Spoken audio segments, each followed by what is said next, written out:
She's looking at her hair. She's so excited about her hair. I just... Turn your tile view off, Hannah. She's preening. Your hair from the freaking tiny little thing in the corner. I can't see it. I can see. Okay, I'm done.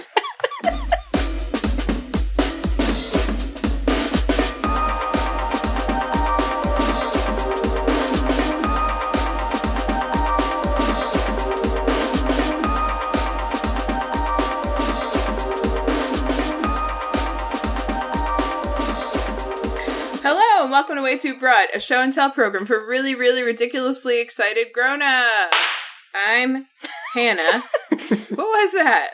Ben clapping. What? No. I'm sorry, I mean, Ben not clapping. I'm Hannah, and these are my co-hosts, Erin and Ben. I clap. Hi, Erin.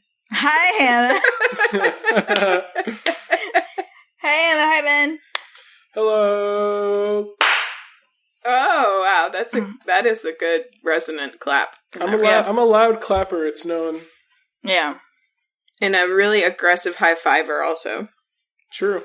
It's known. What's the point of high-fiving if you're not going to go in on it, you know what I mean? Like, camaraderie and stuff. Yeah. I think the goal is to not, like, have your hand be broken. Yeah. I'm not trying to break hands out here. I'm just trying to have nice, loud, strong high fives. That's legit. I feel like that's got to be a consensual, like, hey, let's do this loud and hard. I regret everything. Let's move on, shall we?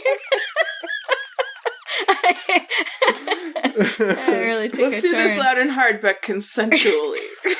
High-fiving only. Okay, let's see. Ben, what are you drinking? Water. I got water and another one. Two. There we go. Clink, Beautiful. Clink, clink, Great clink, Foley clink, work. clink, clink, clink, clink, clink, clink, clink. I have a nice apple cider. It's a Meyer Brothers unfiltered looking ass apple cider. Delish. That looks so good. Very fall. It's very good. It's very fall. We still are working our way through the apples that we picked out at the orchard a couple weeks ago. We've made applesauce, an apple tart.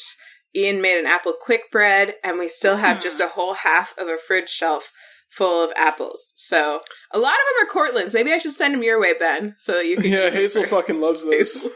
Really? When we got back from apple picking, we laid all the apples out on the table to sort them into their different kinds, and Hazel walked around the table and very carefully sniffed each and every one. And when she got to the Cortlands, she sniffed them and then started rubbing her face all over them. Wow. She's like, these are mine. Yeah, she's like, these are fucking awesome apples. Which is funny because Cortlands are so mediocre. Yeah, they are. They suck. I hate them. I've made an apple pie and I've made applesauce twice. And I think I'm going to make applesauce again today because I really like having homemade applesauce around. Yeah, maybe I'll make some more applesauce. It's a good way to use up apples. I feel like you could use Cortland's for an applesauce and then also add in a couple extra more flavorful apples and it would probably be fine. That reminds me, I still have most of an apple pie in the fridge that I haven't eaten. Whoops. Whoops. Hell yeah. Congratulations. So we're all in on apples over here. Yeah, clearly. I've actually got a fridge full of apples myself. I didn't homemade pick them. I didn't pick them. They're not homemade apples. They're not homemade apples.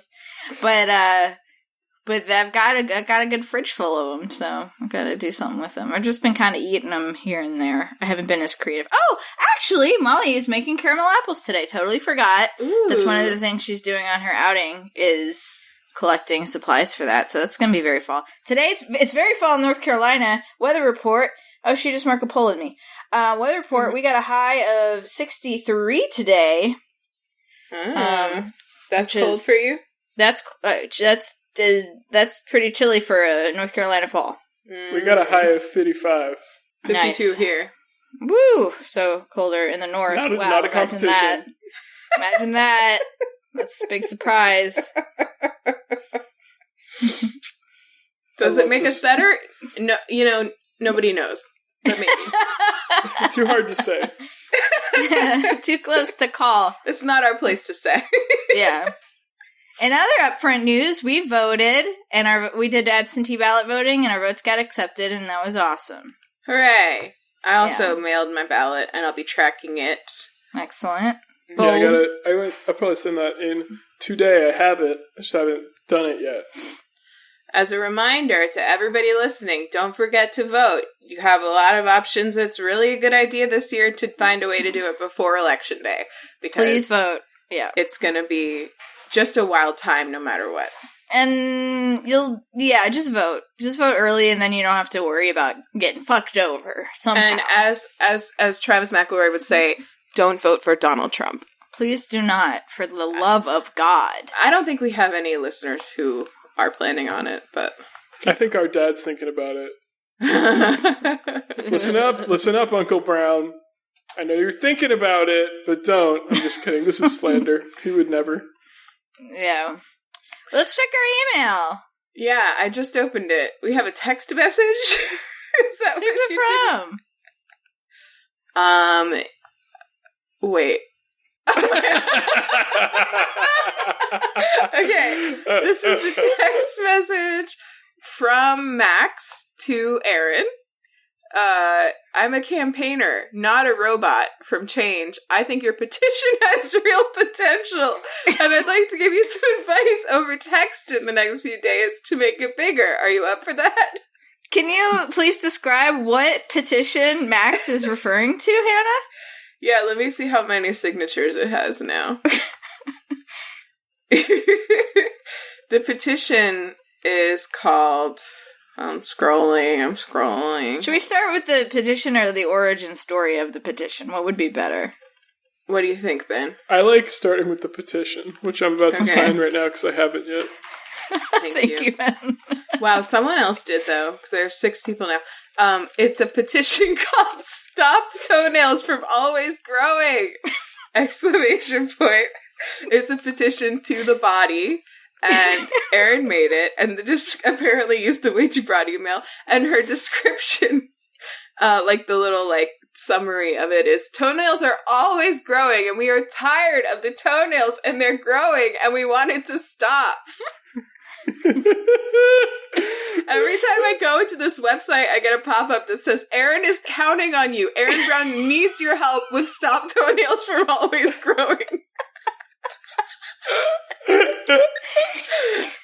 Why did I create this petition, Hannah?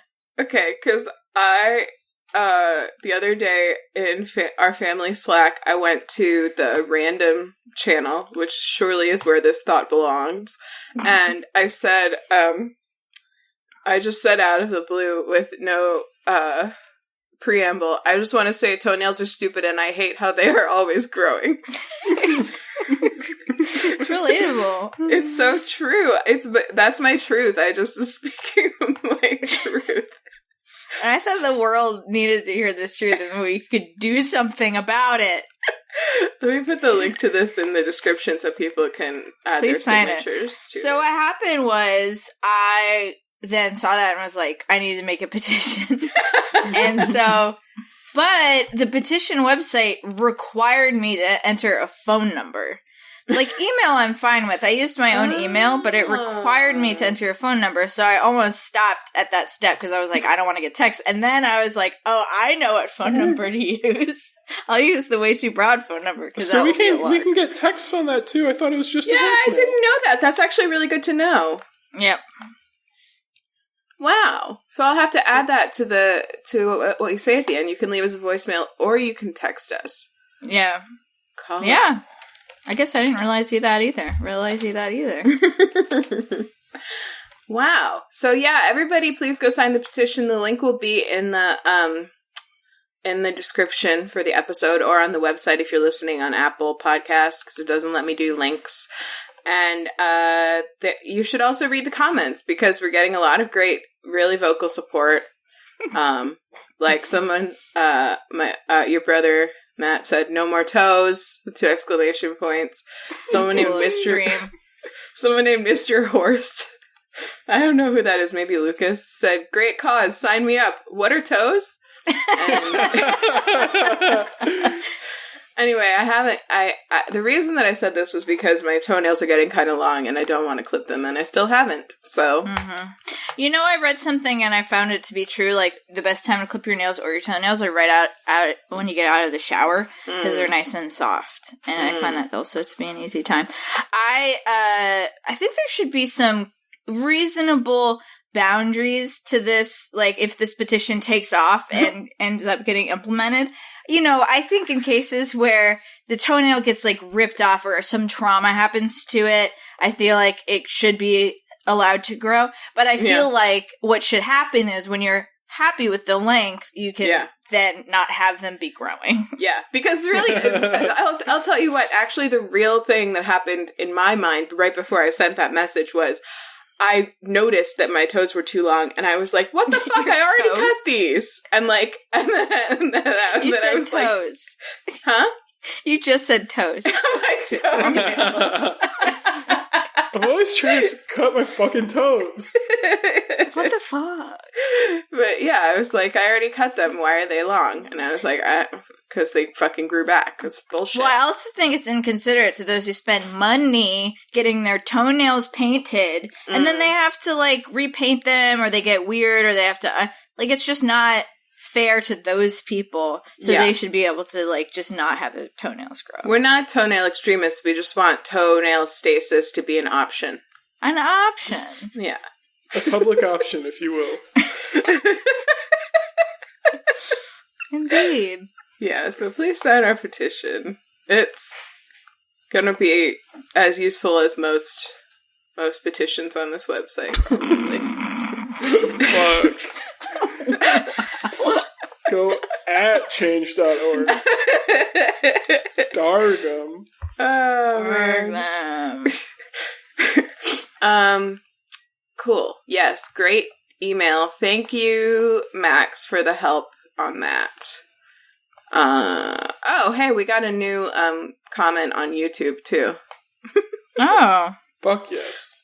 On our last episode, Disney's Princey Melba Toast. Holy shit, I didn't realize that was the title.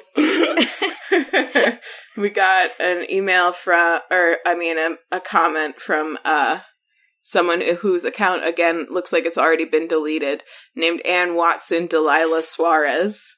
And she said, "So nice." And then there's 6 hearts with arrows through them.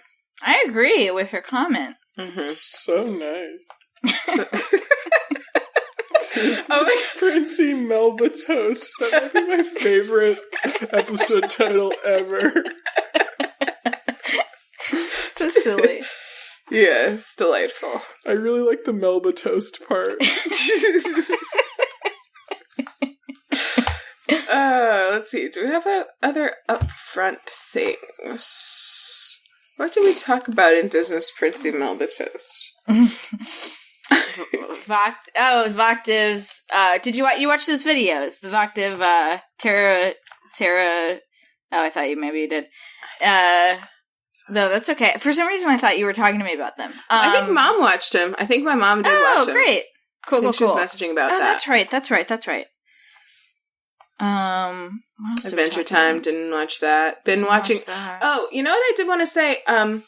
About, as a follow-up to my own obsession from last week, Simply Not Logical, I was talking about her brand, Holo Taco, and I was talking about how I feel like she must have started in collaboration with, like, a bigger brand, and it turns out she truly didn't. They did a whole episode of their podcast about, like, starting up Holo Taco, and she was approached many times about partnerships. She did do some, like, small partnerships, but she kind of didn't want the limitations that I had mentioned. It seemed like there would be on a partnership where it's like a limited time thing. You know, you don't necessarily get all the same resources, etc. And so she really did, like, she and her boyfriend basically built it from the ground up. Like, they worked with their own suppliers. They built a staff they have, like, a formulator that they work with who like helps bring Christine's ideas to life. So it's, like, very cool. And another follow-up, they both are still working their day jobs, and they work at the same place as, like, statistical analysts for something in Canada. So they're working their full day jobs and running this brand with a staff. Wow. And so pretty impressive stuff. That's very cool. I love that. Yeah. And all my nails are painted this week. I was saying they look so good. What color is that, Hannah? So these are obviously multiple colors. Silly. These are blue with unicorn skin over them. So they love it. Still color shift a little bit. Blue-corn. Those are beautiful. To say again on the record, I think unicorn skin is a horrifying name for a color. It's 100% ethically sourced unicorn skin, and that sheds naturally. I love it. Yeah, they shed their skin. Yeah, they do. Are they we all shed our reptiles? skin. There are no unicorn facts. What? There are no unicorn facts, Ben. Well, I know. What? I know, because they're not real. Oh. I know, so I'm saying that shedding their skin is just as plausible as anything else. But I'm saying that's still a horrifying image. Yeah. For this mythical, nice, beautiful though. beast to shed It's actually skin. nice. It's actually nice, like, rainbows kind of glitter out in this big aura, glitter falls to the ground. Yeah, it's nice. It doesn't have to look just like when a snake sheds its skin. It can be, like, very and that's mystical. kind of cool, too, and it'd also beautiful. So there. And it's a whole top coat. It's like the skin and fur, and then it's like even glossier than before. Yeah, or maybe it's like when bugs like shed their entire like carapace and they have a new one underneath, and it just leaves like a completely standing empty bug husk. Those are really cool. Those are cool. Imagine bug husk. I don't think you're gonna convince him it's not horrifying by comparing it to a bug husk. Her next line is going to be called Bug Husks, and it's going to be like beetle colors. It's going to be a whole hand that you can just put your hand in, and it's got the nails done on it. You've convinced me. That's cool as shit. Yeah. I have one more up front. Oh. I never said what I was drinking. Oh no. Erin, what are you drinking? Tragic. I know. I have almost an empty iced latte. I went and got myself an iced latte this morning. What a treat. One of my favorite coffee houses. It's great. I order online, and then I pull up to the curb, and I get out of my car, and it's sitting outside on a table, and I just grab it. Is it the pistachio really awesome. one, or is it a different place? No, it's not. They appear to they're starting to do lattes again, but pistachio syrup is no longer an option on their ordering website. Maybe I could call. Maybe I'll call next time. But this is a different place. That place has a good takeout system too. They're takeout only, and you do your online order, and then you pull up to the curb, and somebody like brings it out on a tray. So that's pretty cool. And I also have a full icy water here. Beautiful. I'm so sorry about that. We just got sidetracked on apples and emails. I think I cut it early because I was excited for you to check the email, and but then I remembered when my cup was rattling, and I thought nobody's gonna know what this rattle is. Man, we should write Max back. I'm telling him we need his help. Yeah. If you want to text with Max, he's that's the number. Yeah. So, all right, should we pop in? Should pop in. Okay. Man. It's me. Hold on, I gotta drink this water. I just had a tickle in my throat, and I wanted to address it before I have to start talking. Fuck, what was I gonna talk about? Oh my god, it's me. Oh no. We're pulling a Hannah. Show, pie, apples, game, work. Oh, life, it was balance. work. It was work. Because I've been really busy at work lately, but it's been busy on a project that I think is kind of cool, and I'm kind of excited about.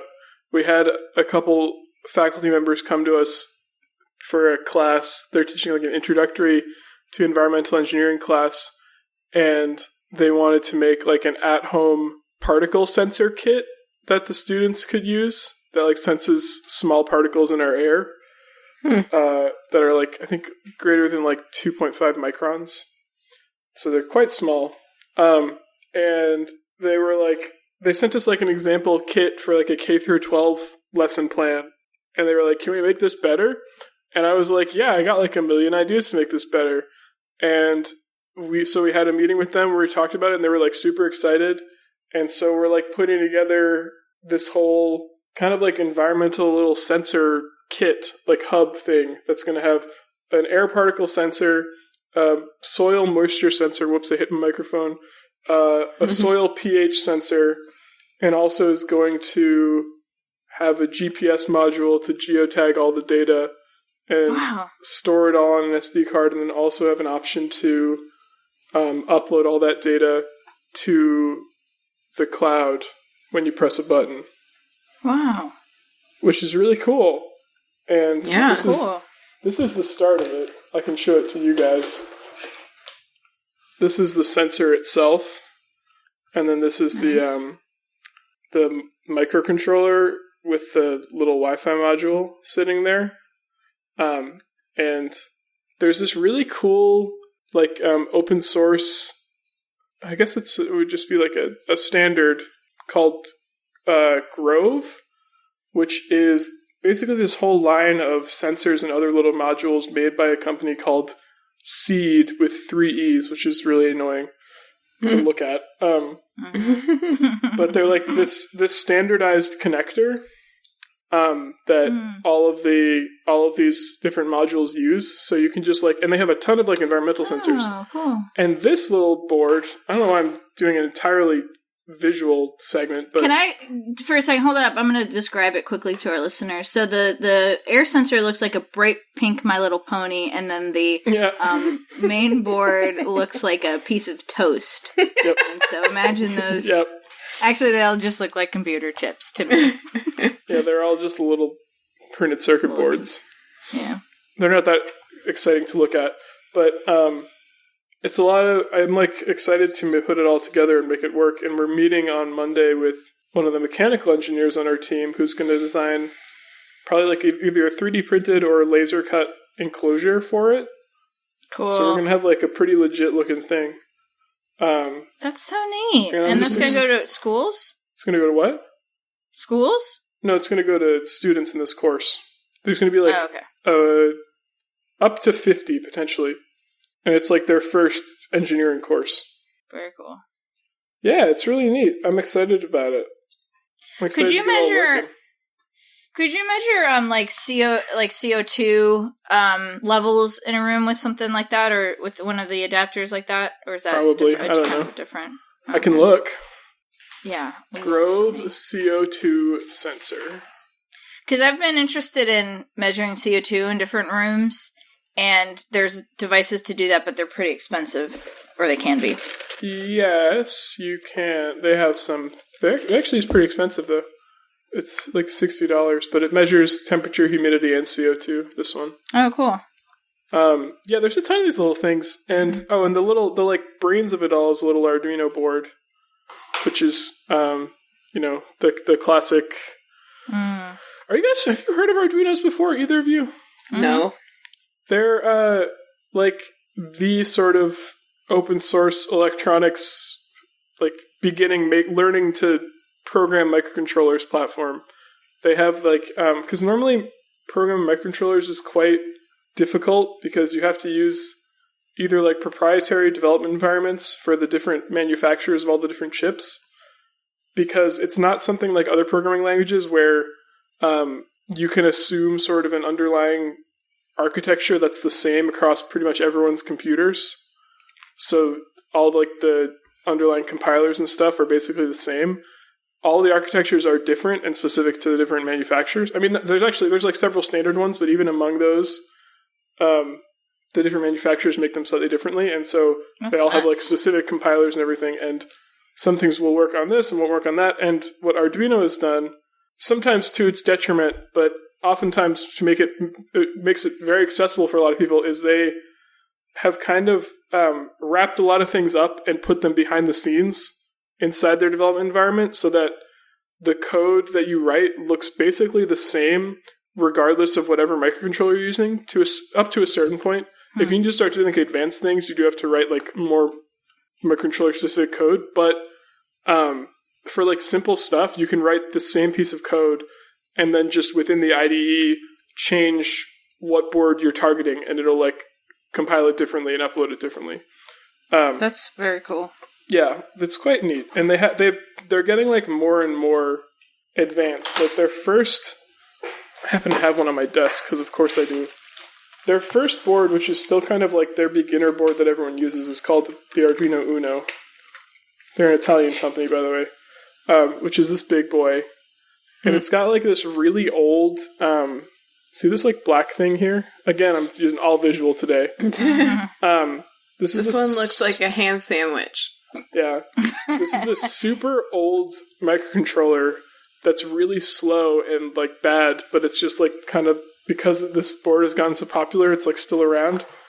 Whereas like you compare it to, I don't know if you can see it, that little black thing right there is the microcontroller on this board, which is like half, this board's like half the size. The microcontroller itself is probably a quarter of the size or smaller, but it's, I think 4 times as fast, and this is an 8-bit microcontroller, this is a 32-bit, so there's also like 4 times as much bit depth. So it's just, there's a lot of like, they're making a lot of faster and newer ones, and this one also has Wi-Fi and Bluetooth incorporated into it, whereas this one doesn't, because it's old and bad. That's super cool. Yeah. I want to do some Arduino stuff. I think I want to get a starter kit. Hell yeah.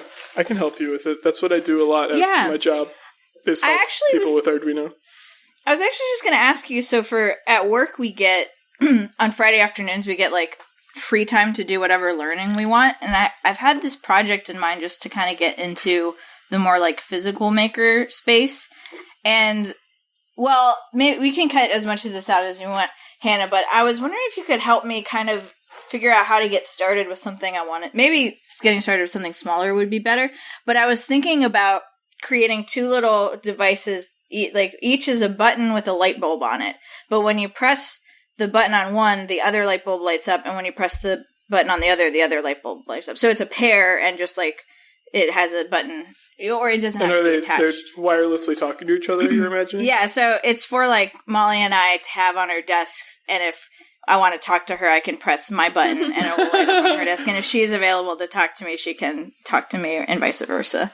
Just to kind of like... That's pretty easy. Are you free? Is it? Cute. Cool. Maybe you could help me, we can do this offline, like figure out some resources of like good ways to get started. Yeah. I've seen ads for a product like that, but it's supposed to be to tell your partner when you're horny. I like that too. Maybe it will evolve. I don't know. Maybe we can get a different color light bulb. And,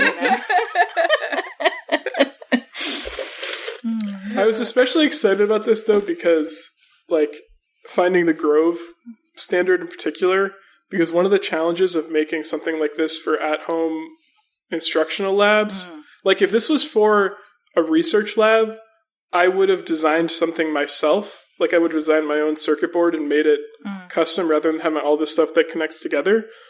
But when you're making like a large volume of them, it's usually easier to buy, especially in the time frame. This is like this is happening next semester. So to like make sure it's all going to work, it's usually better to buy stuff that will all fit together nicely, like off the shelf. And also it makes it so the students can like modify the stuff if they want to, which is really cool. So I'm just happy with how this turned out. Good job, Ben. What's your budget like? Is it budget friendly? Yeah, this is, I mean, this board is like $30, I think. And this is like $10. All the little one is $30 and the big one is $10. The older one. Yeah, this isn't the older one. This is the carrier for this board.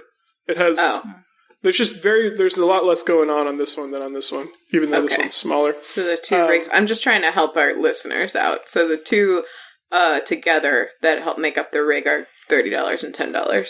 Yeah, and then each additional sensor that we're adding is between like $5 and $15. So it's not too expensive for all of it together. Neato. That's neato. Yeah. How many are you making, did you say? We don't know the exact enrollment yet, but it's going to be between like 30 and 50. Neato. And what ages again? Freshmens. For some reason, I thought you said K through 12 at some point. For something. I did, because they had sent us. They sent us, like, as an example of the kind of kit they wanted to make a K through 12 lesson plan. I see. So it was a lot more like they used an Arduino Uno, the shitty old board we talked about. It didn't have any means of storing the data. It just like printed it out to your computer. It also like used waffle blocks to put it together and like Velcro. So we're going to try and make a more better version of that fits together better. More better. It's making more sense now. I was like, why? That's kind of cool that he's working at Harvard and making K through 12 stuff, but it does make more sense that you're making something for Harvard freshmen. Yeah. Since you work there. Making something more better for the freshmens. Making something more college-y instead of the K through 12 things for the college people. Yes. Well, that's fun. Well, I'm excited for you to point me in a good direction for my little project as well. Come to Ben if you need a project. You just text our number. Programming microcontrollers is so weird because this is boring for most people, but you end up like shifting how you do things. Like, I feel like things you try to avoid in like normal programming, you do very often in microcontroller programming, like using a lot of global variables and basically everything in a microcontroller operates within an infinite loop because that's like it kind of sits there and does things all the time.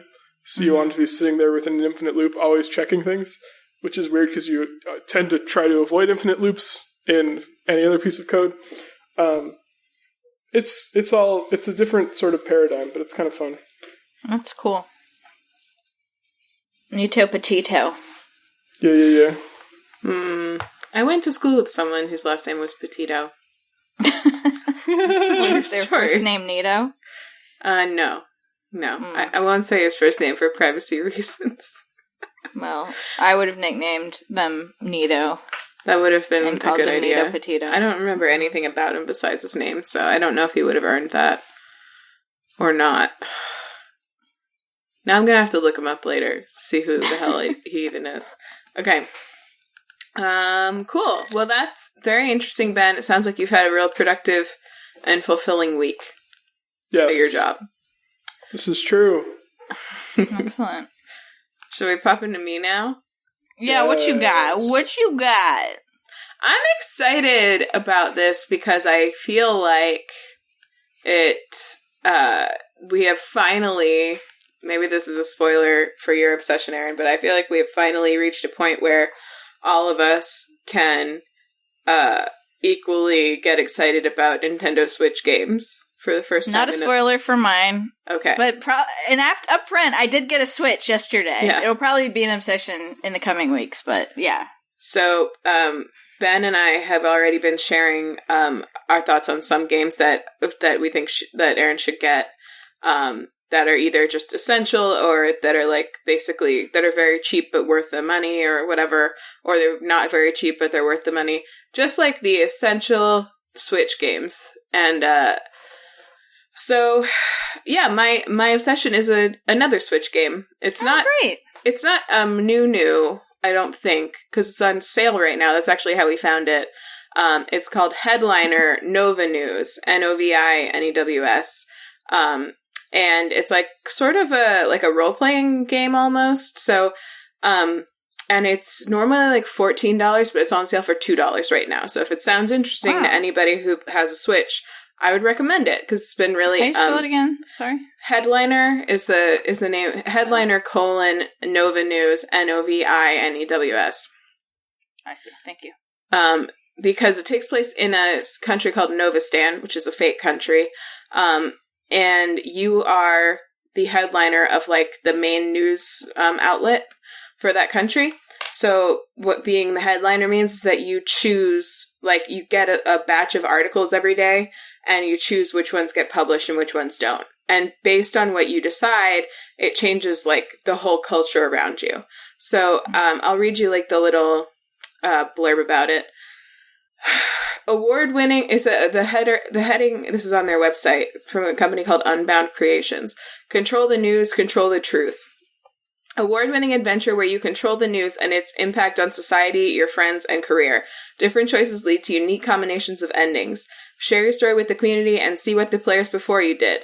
A city that changes in response to your media influence. Cast of believable characters with their own struggles. These are bulleted now. Numerous outcomes and unique endings, and randomized events and articles enhance replay value. So here's what is cool about this game. So your day has this like rhythm to it. Every like actually evening, I think you go in and like approve or don't approve articles, and they're all based around certain like themes. So there's like stuff about international relations. There's stuff about like medical advances. This takes place in like a slightly future, slightly alternate world where everybody or most people are like genetically modified before they're born, or sometimes after they're born. And like at the start of the game, there's this, it's a little close to home at the moment, but there's this like genetic plague going around where people are just like suddenly finding themselves sick and they're not sure why, but it's like messing with their genes. So it's kind of like got this like underlying pandemic-y thing happening. But there's a leader who is really interested in becoming more or less open to the world, I guess. So you have to decide whether you agree with him on that based on what articles he published. You have to decide whether you're like pro or anti genetic medications. You have to decide whether there's a new sort of fake alcohol that's hitting the scene called Better Buzz that's supposed to like allow you to get drunk, but without any of the ill effects of alcohol afterwards. You have to decide whether you think that's a good idea or not, and you do it based on which headlines you approve or don't approve. And also that affects like what everyone around you is talking about and thinking about. And and you have, so on your way home from work every day, you have like a cast of characters that you run into. One of them is a coworker of yours who like is like a romanceable character that is foreign. So if you like take a really hard stance on foreign relations, that affects her life directly. But like if you you have a brother who can't afford health insurance and there's like a nationalized healthcare bill that's coming up, and based on what your newspaper publishes about it, it can affect whether or not that passes, which can affect his life very directly. So like you've got a brother, you've got this girl, you've got like also it's very much a game that's meant to be replayed.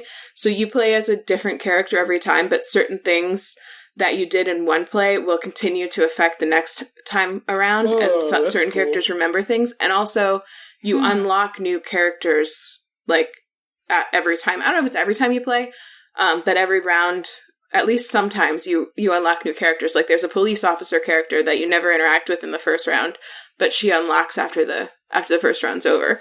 So like the storylines, they interweave, they affect each other. Like ultimately part of what you realize is you can never do right by every single person that you come across, but it's cool. It's just really interesting. It's really fun to replay and try to figure out how many endings there are. And we've had Ian's played several loops of it at this point, and I just started my first one, but I've been watching him. And I don't know, it's cool. It's kind of like, I would say, I don't think I believe that any country in the world is that swayed by one newspaper and their articles as they are in this story. I think like maybe it makes you think a little bit, but it's certainly not like trying to tell you that this is, how life really is. But it is interesting to see how things sort of play out and the consequences you don't expect. Oh, and it's quite gender inclusive. So you can choose your gender when you make a character at the beginning, and there's an option for non-binary, and people will use they, them pronouns for you. And they also, the brother character, if you identify as male, he calls you bro. If you identify as female, he calls you sis. If you identify as non-binary, he calls you kid, and it's just your older brother. Mm-hmm. And it doesn't seem to really affect anything about the gameplay. Like I'm playing a non-binary round right now, and I was curious if I could still like romance the same characters, and it seems so. So That's That's pretty neat. cool. Yeah, and they say they whenever they would say Mr. or Miss, they say MX, Oh, nice. which I don't know how you say that aloud. I don't actually either. I've only ever read it. I've never had occasion to say it. Yeah, I don't know, but it's cool. I appreciate that about it. So, excuse me. So that's my thing. I'm gonna look that up. How to pronounce MX? Oh, I'm burping. Mix or mux? Oh, mix. I have another secret drink. Mix. I have another secret drink I didn't mention because I forgot I had it. Oh, how dare you! Your trust! You've betrayed our trust! Your trust, it's gone. I couldn't figure out whose trust. I know. It's a spin. Your trust, my trust for you. Your trust! Half tea, half lemon spindy. That's what it is. For those that can't see. The best spindy. The best one. Best. Yeah, so that's it. So if that sounds interesting, I mean, I will say this just as like a heads up. It's never graphic because the nature of the graphics don't allow that. It's just like mostly like pixels. But it can get kind of dark depending on what choices you make. And to some degree, some events that happen that I think are not changeable by you are just kind of dark. Like it's, so if that's not something that you're feeling like you want to do right now, then don't play it. But yeah, it's fun. It's interesting. Cool. Yeah. Wow, that's like an option for me now. Yeah. Cool. So, Erin, what's your obsession? What's going on? I've got it bad this week. Like in that I'm very obsessed this week. I mentioned this artist like in passing last week, but I've become fully obsessed. So I'm obsessed with the the dogs are about to bark. Hold on. Okay, hold on. Molly just got home, so they either won't notice or they're about to bark. I'm obsessed with a singer from Kazakhstan whose name is Dimash, and I don't know how to pronounce his last name because I didn't adequately do my homework. Can I have you two watch a YouTube video of one of his songs? Mm-hmm. Okay, let me cue it up. So I'm really obsessed with like his performance of this song, and then him in general, actually. And we can maybe start it together. We just maybe start it from the beginning and watch the whole thing together. How's that sound? It's like 5 minutes long. Okay, I'm ready. Okay, 1, 2, 3, go. Oh. This is him in like a music competition. Oh my god. This is like, he sounds like that Diva Plavalaguna from The Fifth Element. Oh. Where's he from? Kazakhstan. You just said it. I said that. I'm making you listen to the whole song because it just like gets even better at the end. Holy crap! Wow. Yeah. So he's just an incredible vocalist, a really great performer. Like I've been watching some videos of like him performing live. I feel like that's like really his sweet spot. Just like a really great live performer. I can send you some other videos of songs that I really like. Do you know what the story is behind this show that he's on, where all of the subtitles and text appear to be in Chinese? Yeah, it's a Chinese competition. I think it's called The Singer or something. I think it says what it's called somewhere.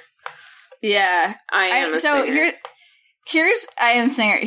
Let me hold on. I'm going to read you this from his Dimash his Wikipedia page. I think he's pretty big overseas, like definitely in Kazakhstan, and he's done some pretty big concerts. I think he did a pretty big concert in New York last year.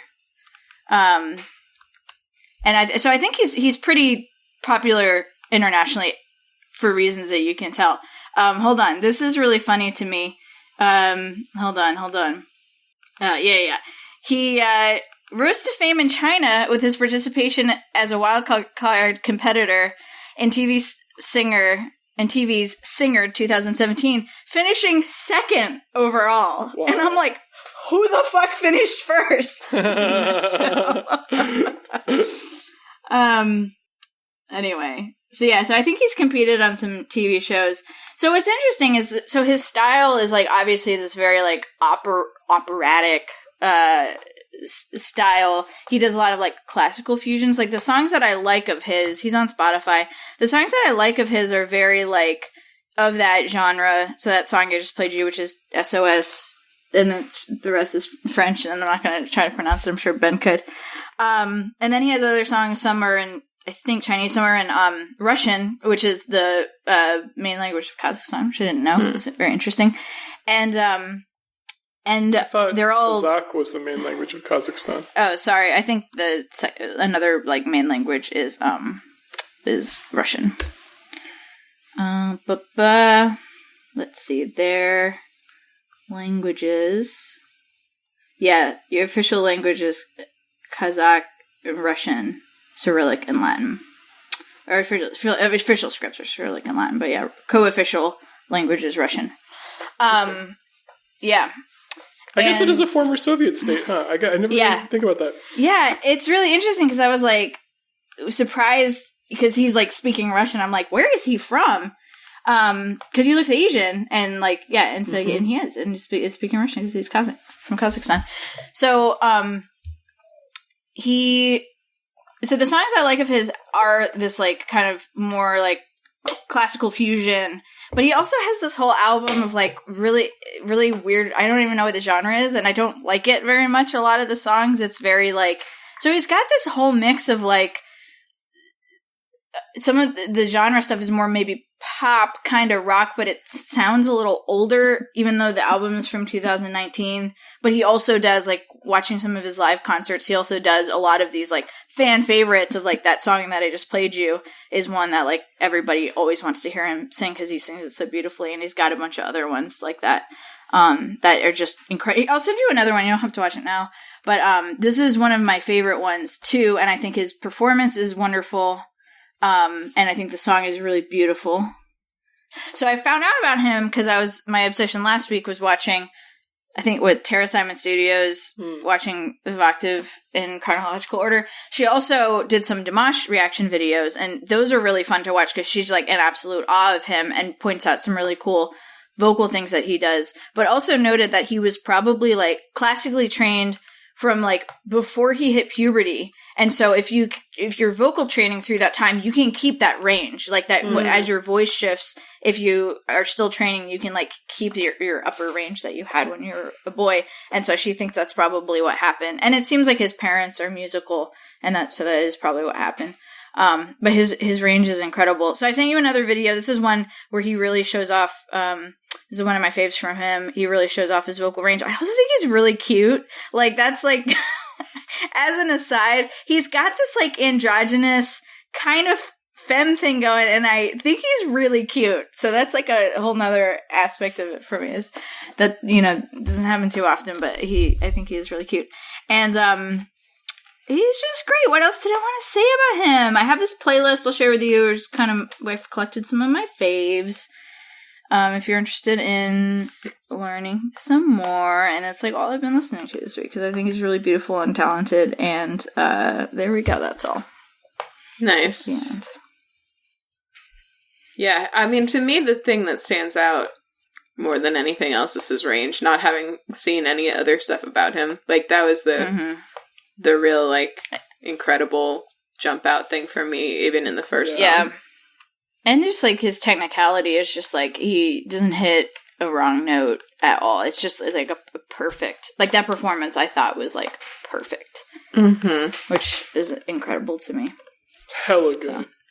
And I've watched a few videos of him doing that song, and they're all, like, a live performance of that song. They're all perfect. Like, I think he strikes me as some sort of, like... I think he's probably a prodigy of some sort, and, but also just really passionate about what he does. You can really tell. So I'm interested to see kind of how his career progresses, and if he comes out with more music, hopefully of this style. I think he was offered a position in some opera and turned it down because he wanted to pursue his solo career. So anyway. Well, that's really cool. Yep. Beautiful. Yes, that's my session. You've been very vocalist focused lately. Yeah, well, I was listening to this in the car with Molly the other day, and or it was just yesterday, and I was like, my taste in music's getting weirder. We're like listening to this like beautiful operatic voice singing Russian, and I'm like, yeah, it's getting weird. Did she agree with you? Yeah, she did. She likes it. She likes Dimash. I think was, not as much. How could you not? Yeah, right. Like, I think, not to the degree that I'm kind of in right now, but like, she didn't. Yeah, but she definitely agreed with me. I just love a beautiful voice in this weird time. It comforts me. That's totally fair. Yeah. Well, I'm gonna check him out. Someone please text our number if you liked my reference about Diva Plavalaguna, because Sarah would have gotten you right away. All right, should we do homework? Yeah, I'm gonna send you another video of Dimash that I just thought of. That's really good. Okay. That's not on Spotify. He's just really cute. I can't help myself. I'm gonna put links to all the videos Erin sent in the episode description as well. I keep sending more, so now there's 4 of them. Yeah. For now. There may be more. There may be 10 by the time this gets posted. The faster we wrap this up, the less links you'll have to post for me. Well, I'm saying, Ben, what's your homework? Well, I guess start playing with Arduinos if you want. I don't know. There's not a lot of homework I can give. I have homework for myself to continue working on this thing and get it done. Do you have to work this weekend on it, or can you chill? No, I don't have to work this weekend on it. I made a lot of progress this week. Cool. My homework... Wait, what about your social media, Ben? Oh, my Twitter's Nicely Proof Ben. My Twitch is Disco Greg. Okay. My homework is, if you want to check out Headliner Novinews on Switch, it's on sale right now. It's fun. And my Twitter and Instagram are both Anthropology. That's it. Do you know how long it'll be on sale? No. I don't know if anybody does. Except for the powers that be at Nintendo. Well, Erin, what's your homework? Watch all these videos. What up? Yeah, my homework is to listen to Dimash. Let me give you the last name. I don't know how to pronounce it. I'm so sorry. Kudaibergen, Kudaibergen. But if you look up Dimash, Dimash, on Spotify, you'll find him. Or on YouTube, you'll find him. It's fun to watch Tara Simon Studios review some of his songs. She doesn't have a bad thing to say about him because he's perfect. And yeah, enjoy. If you want to call us or text us, if you want to call us or text us, our phone number to do that, you can leave a voicemail or text us, is at 774-326-0420. Blaze it. But don't dial Blaze it. But now you can save us in your phone. You can text Blaze it. You could text Blaze it to that number, yeah. Text Blaze it to that number. That would be great. Please do that. 774-326-0420. It'll be in the description, too. Our Twitter is at TwoBroadPod. We're on Instagram at WayTooBroad. We have email at WayTooBroad@gmail.com. And if you miss anything that we said, or if you're looking for links and stuff, that's all at our website, WayTooBroad.com for anything you want. EarnBen.com for anything you need. MaxFun.org for a nice dog on a boat. And that's it. So, Erin, did you light a podcast candle this week? Mm-hmm, sure did. Oh, well, it's time to put it out now. Oh, great. Time to go. The Bye. podcast candles My little candle. are now extinguished. Well, I guess bye to the flame and not to the candle. Okay, I'm ready. Okay, I just put mine out, so. All right, bye-bye. Bye. The podcast candles are now extinguished. What Did we say sentence that? Yes, I did say it.